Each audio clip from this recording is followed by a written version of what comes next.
రాష్ట్రాల నుంచి వస్తుంటారు. సో ఏపీ నుంచి మీకు చాలా మంది ఇక్కడ కనిపిస్తారు. ఏపీ నుంచి వచ్చే వాళ్లే కాకుండా తెలంగాణ మారుమూల ప్రాంతాల్లో కూడా గణేష్లు ఉంటాయి. రండి.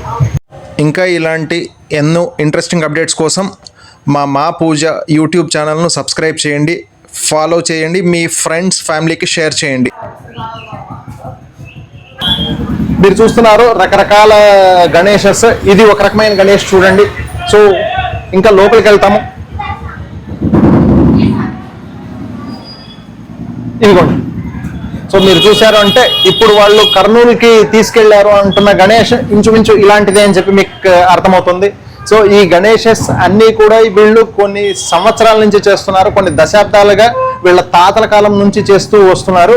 సో వీళ్ళు ఈ గణేషులు చేయటంలో స్పెషలిస్టులు ఎందుకు అనేది పక్కన పెడితే ఫస్ట్ వాళ్ళని కళాకారు అని చెప్పి పిలుస్తారు. ఇక్కడ కళాకారు అంటే ప్రత్యేకంగా వాళ్ళు ఆ కళల్ని